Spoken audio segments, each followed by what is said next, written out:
Mike here from Sprat Crafted. I've been working in my basement on a few baits to get ready for the Muskies Odyssey that's happening this spring in Peterborough. And we got a message asking bait makers if you're donating a bait to try and make something special for the Odyssey. I had just been finishing some walleye, which really came out better than expected. Everything from eyes, scales to tail. And so in the spirit of doing something a little unique for the Odyssey, I decided I'll make another walleye, but I'll make it a little bigger, so something that'll come out to about 13 inches, like a big fall troller kind of lure, and I'm going to paint it up like a blue walleye. So what I have at this point, I have a couple of pieces. It's been prepared. I've carved out the gills, I've set up the eyes, I've already stained this one, and it's got some primer on the belly just so that's ready, and then it's sealed with a polyurethane to make sure that it's ready for paint. And then it's going to be 3 pieces. I got a tail as well, but only 2 hands to show. It's going to be 3 pieces. I've got my polycarbonate fins that'll go in, and I'll put that in a little later in the paint job. But I thought I'd share a video just to keep this one of a kind, extra special. I thought I would give a video of how the paint is going to go.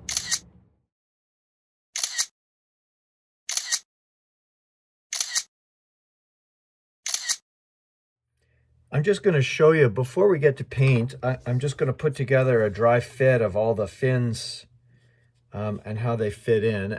Each fin is kind of made, I make them out of polycarbonate, and then I work them down with knives, sandpaper, and the Dremel, and it lets me really get some natural looking texture in the fin. And then the other thing that's nice about polycarbonate is I can heat it up to shape it if I need it to fit into a space. And this one will sit pretty tight against the fish for the pec fin.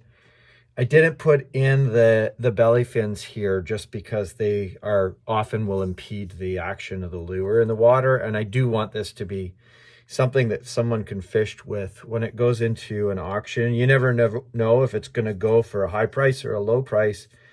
And then, of course, if it's a low price, people are going to fish with it. So it better swim, and it better be musky ready in terms of durability. So 2 fins there. And then, of course, the tail piece again I've got that tucked in already, so it's ready to go.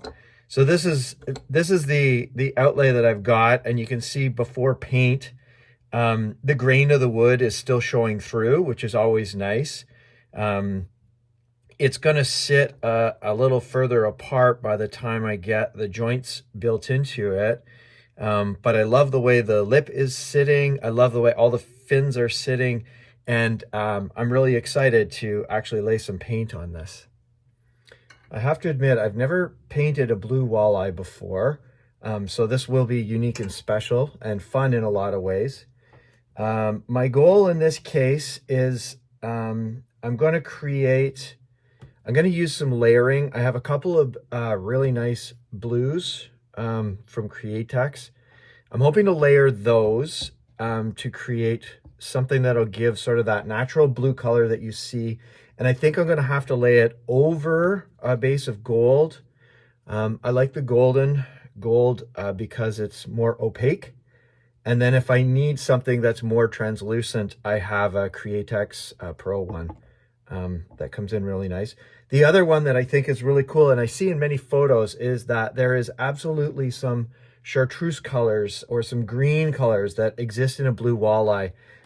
So I'm looking forward to layering those in as well. Particularly, I've seen some images in the dorsal fin that should come out really cool. But what we're going to start with today is a little bit of black primer just over the sides, so that when I do lay down my scales, I'll have a little bit of depth.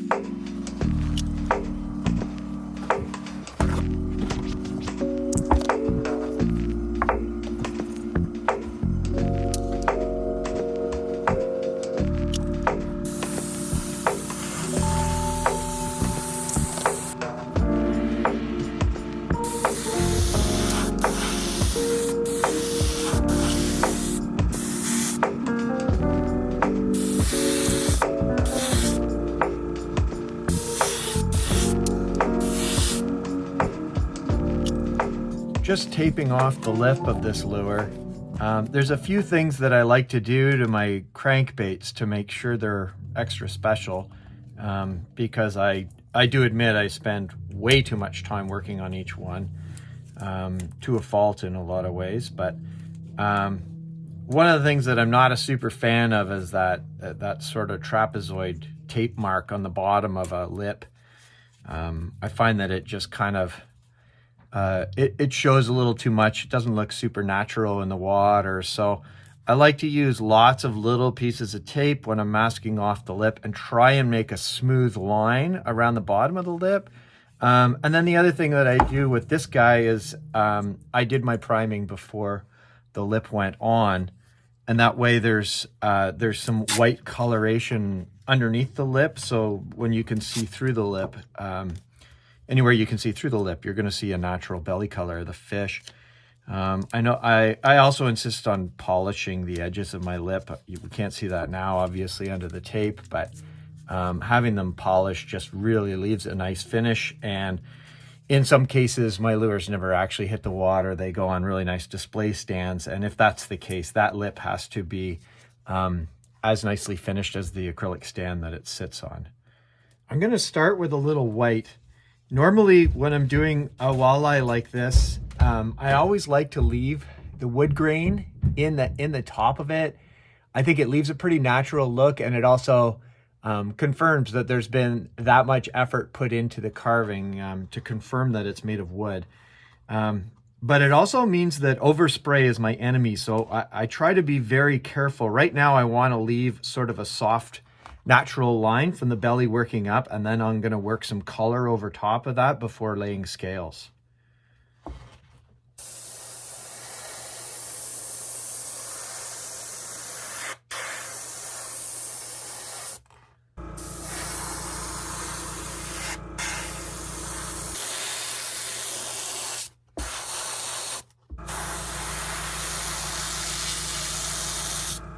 For texturing the belly of a walleye, in fact, I use this quite a bit, this mesh. It's a ribbon that I found at a craft store. And not only do I like the ribbon itself to use, but I especially love it when it's caked in paint, because it really creates a narrow pattern. I can fold it over and I can really get a nice narrow pattern on the lure. So when I'm laying this one down, it'll give depth to the white on the bottom, and then I'm gonna add a little chartreuse to this belly to give some brightness. I think it is not unnatural for this species of fish, but I also think it's gonna be really attractive for a lure pattern.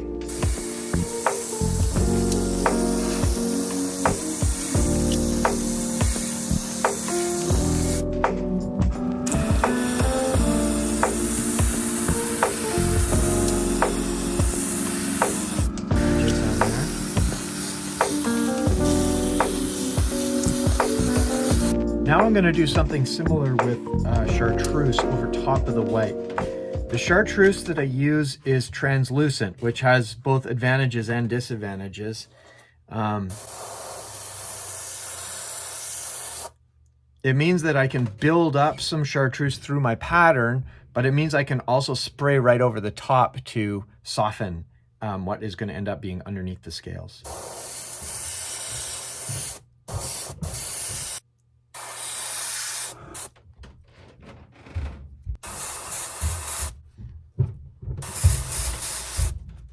One of the reasons that I like using the pattern right into the belly, I don't know if you can see it on camera, but I find it's a very natural look for a walleye to have a bit of a staggering pattern that builds into the white. I will end up going over the white again once the fins are on, but once that's in there, it tends to show throughout the paint job.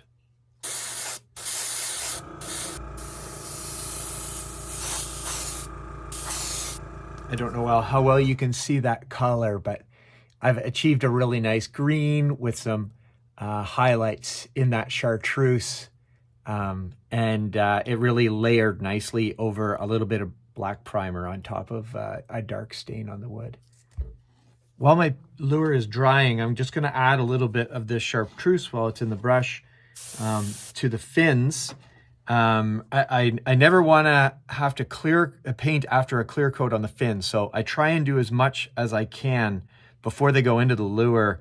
And in this case, there are some really cool greens that appear in the fins that I want to make sure are visible. So all the upper fins, the dorsal fin, the back dorsal tail, and even on the inside of the pec fins, I'm gonna put a little bit of chartreuse.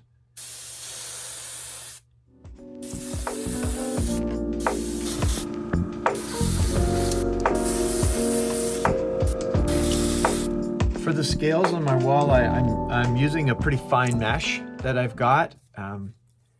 If you can see it maybe against the paper towel. It's always nice to have a comparison, and I have a snook that I made last year with a bigger scale pattern on it. It's a bigger lure, obviously, and the color pattern would be perfect for a walleye. But I can tell right away that is too big a scale. It would look a little unnatural on a walleye lure. It's perfect for this guy. So we're going with the finer scales.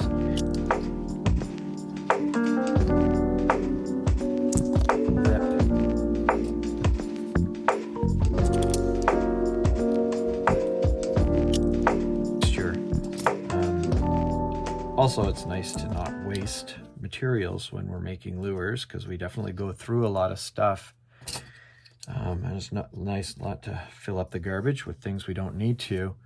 But I do I find that as long as they're not overly caked in paint, I can get some of the nicer scale patterns with a mesh that is well used, as opposed to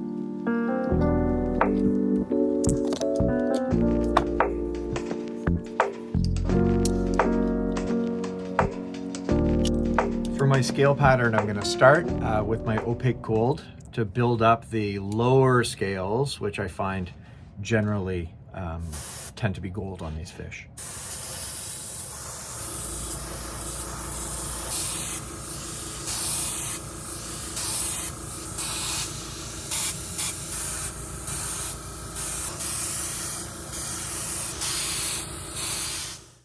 For my upper layer of the scales, the sort of the top third running right up the nose of the fish, I'm going to start with a layer of silver, and then I'm going to try and build some blue into that. Hopefully it'll look very natural and bright.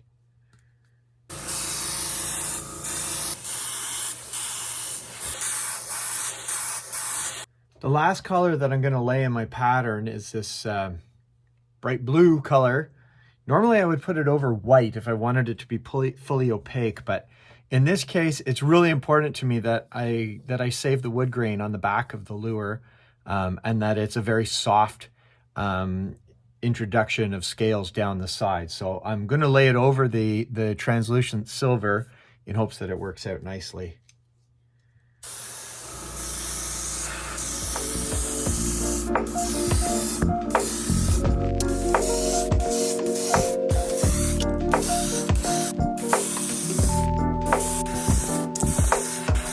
While my scales are drying, I'm just going to use the end of my blue to add a little more color to each of my fins.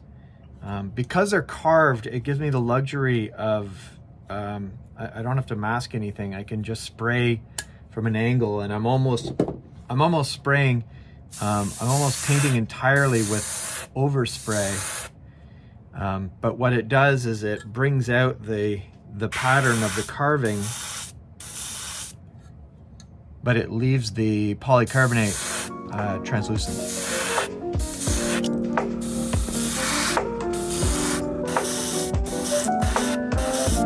Let's have a look at how these scales come out.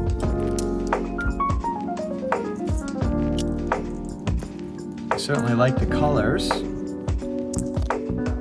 I'm glad I can still see the gold on the bottom. We'll have its sheen, and we'll bring that out.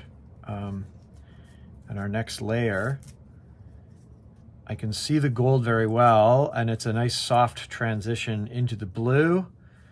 And I can see the blue is fading nicely into a wood green that will hopefully show through.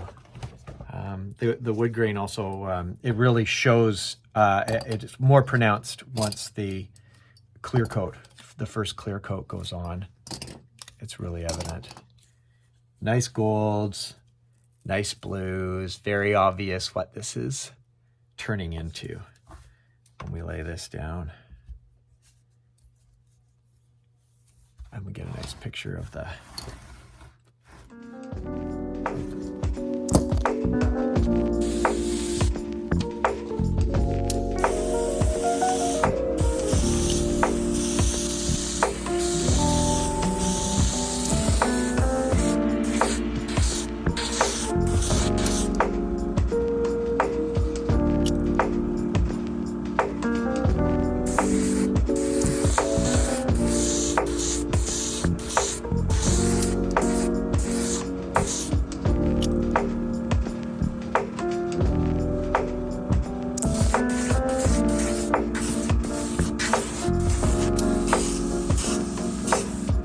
next up, I'm going to put some detail on the gills. I want to make sure my paint flow is nice and low, so I'm going to use this, the dial on my Iwata to just make sure that I don't end up having any big blowouts when I'm working on the wood. But one of the nice things when I'm working on carved wood is similar to the fins. I can let the carving do the masking when I want to get some nice detail showing, and I know I'm going to be going over these gill plates a lot, so I don't really mind a little black spray going in here.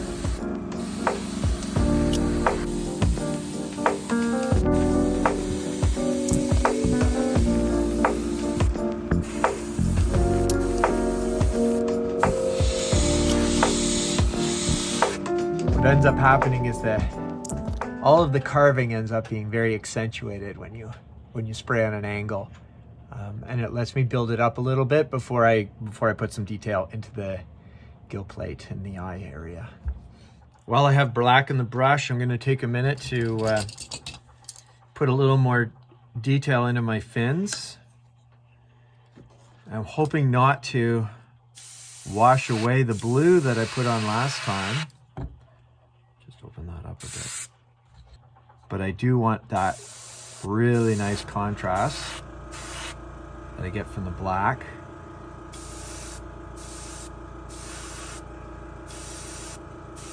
And I also have to remember that on a walleye, I'm going to be shooting the bottom tip of that tail is going to have that white piece that is a must for anything that's going to be identified as a walleye.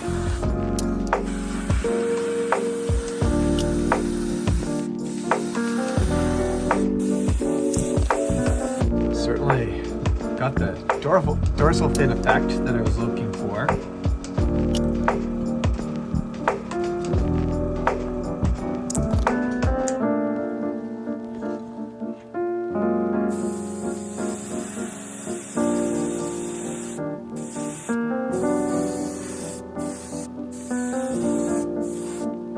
Guys, I want the black back. Keep it nice and light because these guys will be translucent. We'll be able to see through those. We'll be able to see the scale pattern underneath. And as soon as you put a clear coat on, they become a lot less visible on the fish, which is of course very natural looking, which is why all that work is in there in the first place. Next thing I'm going to do is mask off these gills.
Now that I've got the gill plate kind of modeled with all the colors that I'm hoping to see in there, we can pull off this tape, and I try and save the gill shape just because I often end up putting it back on at a later time.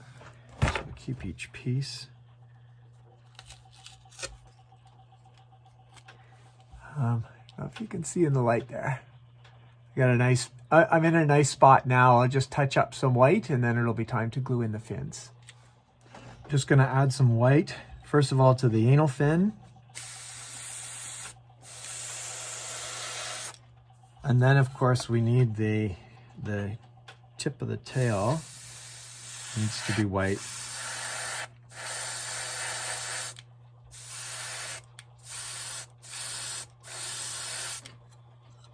And I do that pretty opaquely.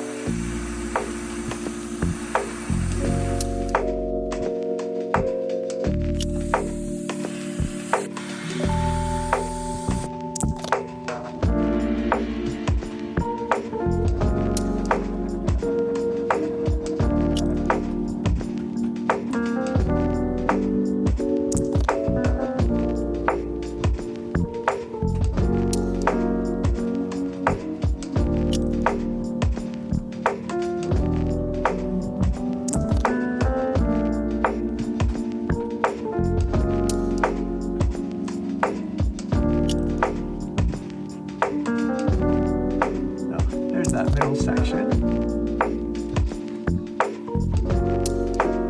Tail's got to be very secure.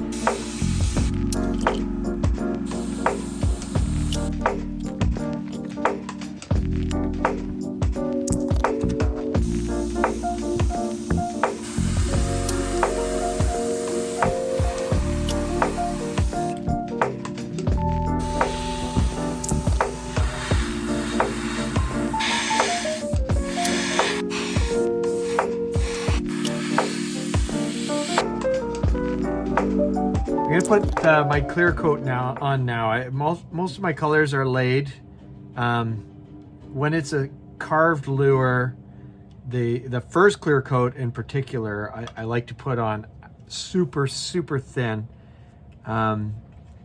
Partially because I do want to preserve the carvings that are underneath, but also because I do lay a little more color on after the first coat of clear.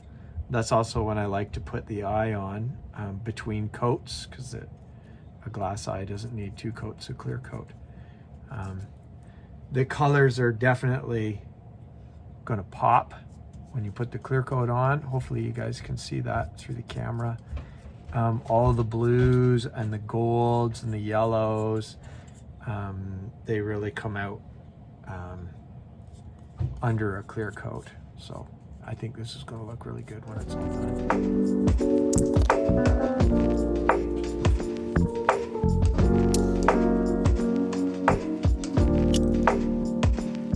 There you go. There's the first piece ready to go on the wheel. You can see all the colors come out way more vibrant after they've got 1 coat of clear on them.